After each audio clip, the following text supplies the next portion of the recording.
Hey guys, welcome back to Medical Coding with Blue. Today is a story time. How long did it take me to get my first job in medical coding?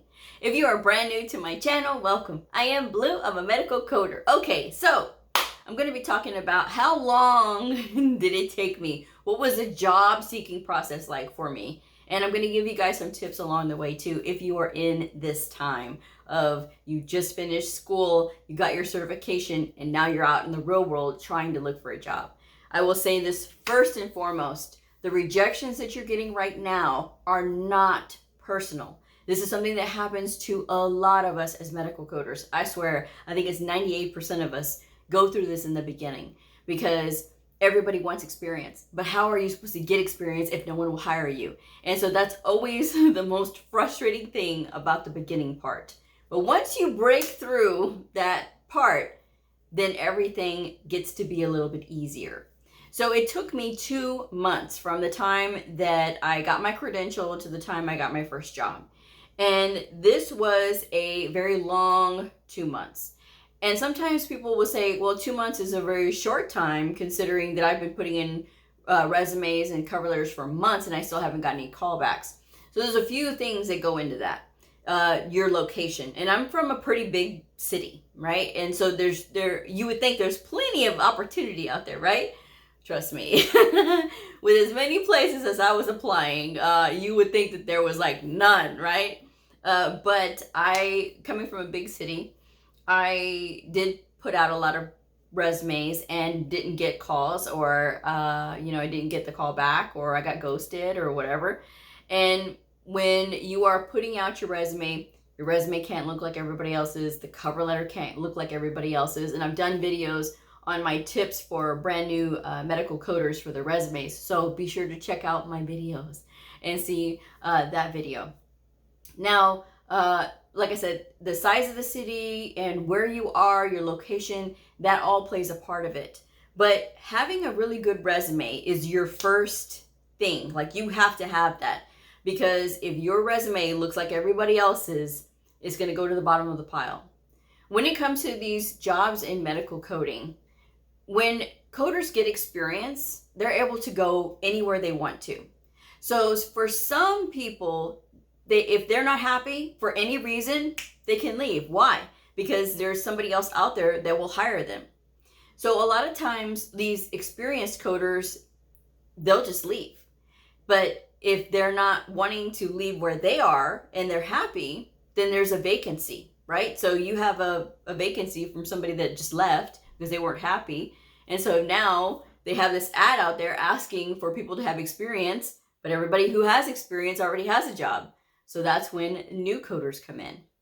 That's something that I wish that would change about the industry, because I think that when you tell so many new people no, that it can really hurt the next generation of medical coders, because not everybody is as willing to stick out this process as others. So like I said, maybe, I don't know, like I said, small voice right now, but maybe in the future that will change and more people will be more accepting of brand new people. So I always encourage people, if they're going to get into those leadership positions, even on my channel, that I tell them, make sure that you remember to give the new people a chance, But anyway, moving right along. So going through this time, right?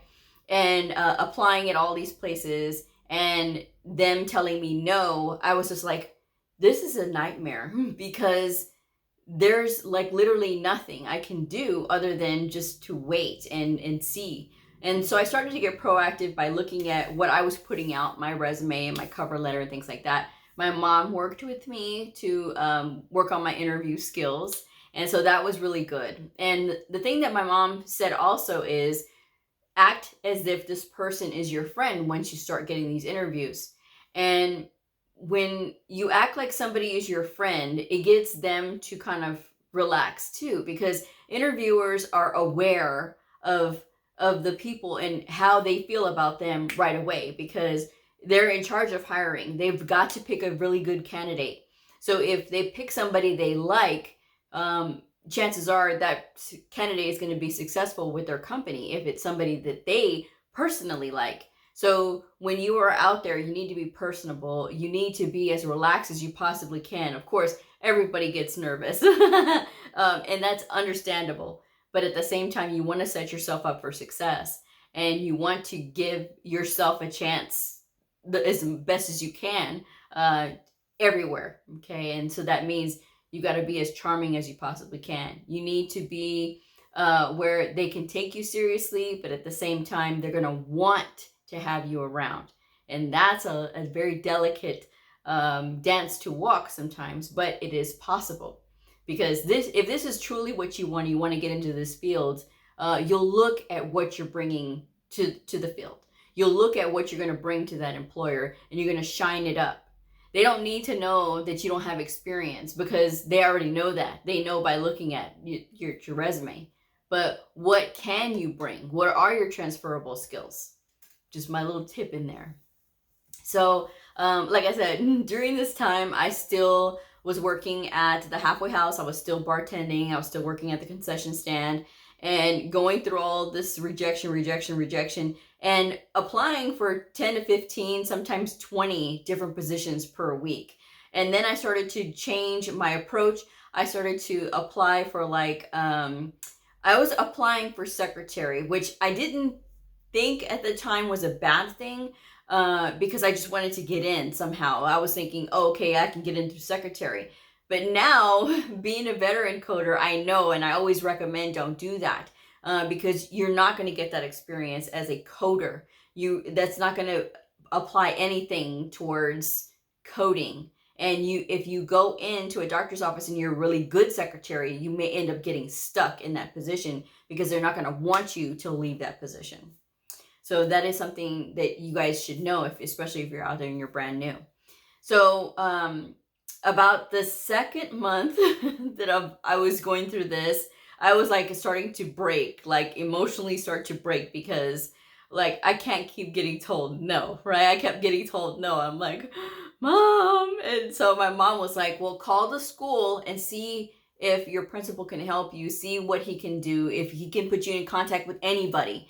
Because this is a lot, that you're going through by yourself. So I called the school and I got a meeting with the principal, and he said, well, I have a friend that has a temporary agency that staffs for medical professions, and medical coding being one of them.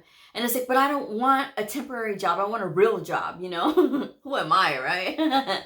Just arguing with somebody I just want a job. But he was like, the more assignments they put you on, the more you're going to have experience on your resume, and that's what they're looking for. He goes, employers right now, they're looking for you to have experience, and you don't have it because you haven't been out in the field.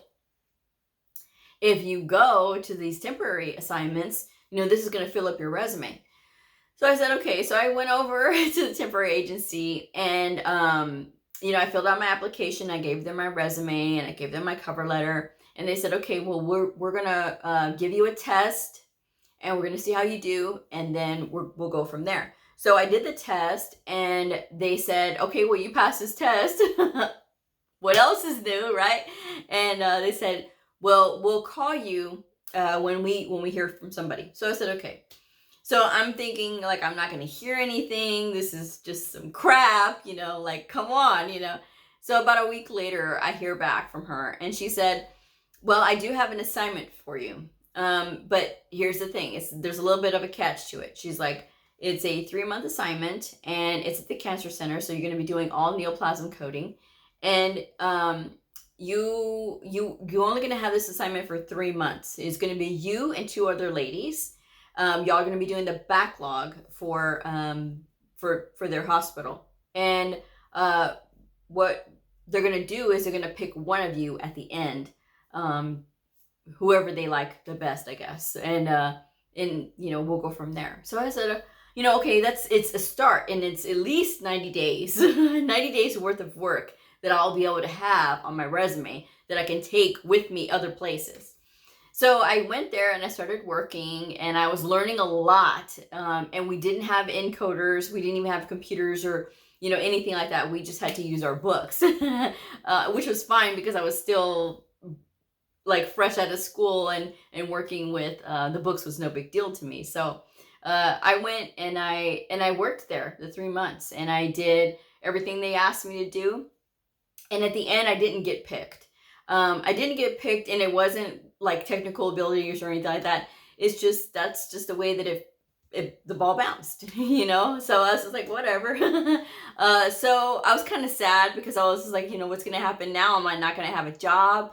You know, what's going to happen now? So I called the lady back again from the temporary agency, and she's like, oh, I'm so sorry you didn't get picked. And I'm like, what are you gonna do? You know? And so she was like, well, I do have some good news. And so I was like, oh yeah. I was like, okay, cool, you know, great, you know, I'm gonna be able to get another job. And she's like, well, there is another assignment. And she goes, it is a increase in what you're getting currently, but it is 8 hours away from here. And I said, no, probably can't. You know, I'm not gonna do that, you know. And so she's like, well, you know, just think about it. Just think about it, because, you know, you did really well. They did say that you did code very well. So, I mean, if you want this job, you can have it. And this is a 5-year contract that we have. So, you know, you can have this job for 5 years and you'll be stable, and, you know, you won't have to worry because you'll have a job secured. And so I said, you know, oh, well, thank you, you know, but let me know if you have anything else. And of course, my mom, she was like, no, you're going to go. You are going to go to this job so that you can get more experience. So I ended up having to move. You know, I didn't want to go. I mean, but I had to go. So, and that was just so that I could get more experience. But that was my journey into getting my first job and getting on my feet and going. A lot of people, every time I talk about having to move, they always write me, Blue, I can't move. I'm not telling everybody to move, okay? I'm just saying that this was my journey when I was beginning, in the beginning, when I was looking for a job. I was willing to apply, obviously, but this is where my path took me. Everybody's path in medical coding, their journey is going to be different. Some is a little bit more rockier than others, and some is a little bit more trying than others. And for some, it's just not worth it to them to go through all that. And unfortunately, they just sort of give up, you know. And so sometimes it's like, it's that moment right before you decide you're going to give it up that you should really stop and reconsider, because of all the time that you've already invested and spent, not to mention the money that you've spent trying to get in and trying to go through school and things like that. Resumes do play a huge part in it. And I'm going to keep talking about resumes because a lot of people don't take resume writing very seriously. And I have tip videos about resumes, and I do resume reviews myself. So if you are interested in booking a session with me, I will include my information in the description box below. So check it out if that's what you're interested in. But resumes are going to be your calling card. That is going to be what they get from you first before they even meet you. So I have gotten during that time, I got many good comments about my resume because they did give me feedback. You know, that was the one good thing that was good when I was starting to meet with employers, was that they said, your resume is really nice, but I just wish it had experience on it. I'm like, me too. You could help me with that. So I told one lady, I was like, you can help me with that. She's like, I know, but it's our policy at this hospital. And I'm like, I was like, okay. So, but yeah, that was what I went through. And it was hard 2 months. It was, I'm not going to lie, you know, but I feel lucky, but because it was considered to be short, but it was still forever. You know, when you don't have money and when you're just struggling, you know, you just need to get in, you know, that's the thing. But had I given up, I wouldn't be here. I wouldn't have Medical Coding with Bleu on YouTube. That wouldn't even be a thing, you know. I wouldn't have Medical Coding with Bleu on Patreon. You know, I wouldn't have that either. I wouldn't have 10,000 subscribers. Had I given up, I would not have that. And so when I think about that, I just think that I'm very grateful that, you know, I had such a good support system with my mom, and, you know, that I made it through that time, because there's a lot of coders that don't make it through that time. And it's hard. It's hard taking a lot of rejection. But I learn now, and I know now that that's part of it, because what we go through in the beginning, if we can survive this part, if we can survive the job search process, and when we finally get in, there's nothing like that feeling. When you finally get in to a job and it's your first time as a medical coder, and you're there and you feel scared and you feel like, oh my gosh, do I remember anything that I learned in school? And that's what you go through a lot, you know. And keep in mind, when I got my second job, I was 8 hours away from home, and I knew not one soul when I got there. I was literally out there on my own. So you want to talk about extra fear. That was extra fear. But there's just something about, like, you know, failure is not an option, you know, and I had to keep thinking that during that time. When I was looking for a job, when I had the job, I had to think failure is not an option. But, you know, everything happens for a reason. I didn't get picked for that position at the cancer center for a reason. And it was a good thing. It turned out to be a blessing, because I ended up in a better position because of it. And my path to that was, I'm just gonna walk on faith. I'm gonna go with it. I'm not gonna fight against it. I'm just going to keep going and accept what I'm given and work with what I have. And so that's what I did. When I got to my position that was 8 hours away from my hometown, and I'm like sitting there like, oh my gosh, what did I do? Like, my first day, I was like, hi, you know, like little Minnie Mouse voice, hi, you know, that was me, you know. And I was just like, oh. It's like, I have to try to study. I have to try to make sure I know what I'm doing, because I just want to be able to keep this job so that I could get back home, because that was my whole goal. And if you've been with my channel for any amount of time, you know, and you know why I wanted to get back home. But going through that process and things like that, it's really shaped me to be the coder that I am today. Because when I got there, they said, well, you know, we have this one clinic that nobody wants, and everybody is scared of it because they say it's too hard. They go, do you think that might be something you might be interested in? And that was how it was sold to me too. And I said, I don't care. Look, I got a job. you guys let me work here. I'll take anything. Whatever you guys want to give me, I will do. And that was that humbling experience for them, because it was just like, usually coders go in and tell them and kind of dictate what they want to do. And I literally walked in there with, I'll take anything. Whatever you got, I'll get. I may ask you questions, but I'll take it. Bring it on. And when you have that kind of attitude, that takes away those barriers of learning and things like that. And especially in the beginning, you have to have no barriers to learning. You have to be willing to try anything and everything. I get letters all the time from people, Blue, what are some of the easiest clinics that I can start in so that that's what I can apply for? No, guys. You that's the wrong attitude to have. You want to get the things that people don't want. You know why you want the clinics that people don't want? Because it's going to make you more valuable.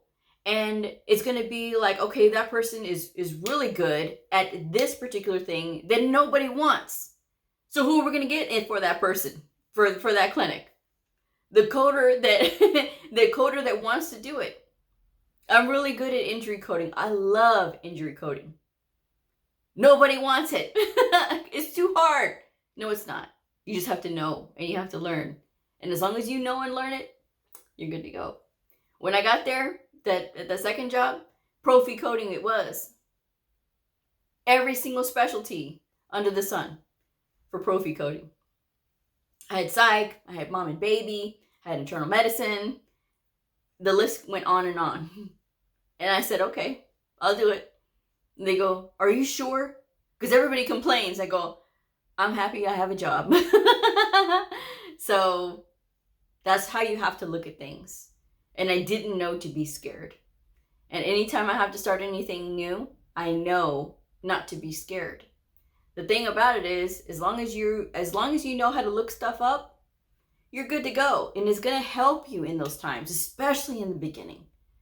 You know, when you're out there and you're just trying to hang on by your bootstraps and you're just like, can I do this? Yes, you can.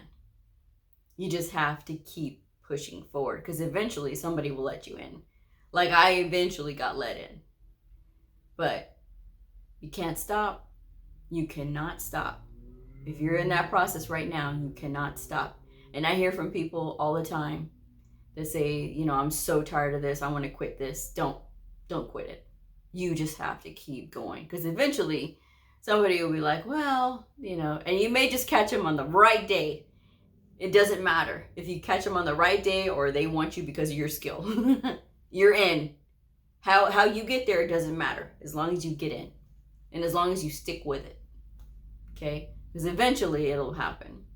But, you know, look at everything. Look at all the details. Look at the job posting. Look at your resume. See if there's anything you can improve on it. Your cover letter, does it sound like everybody else's?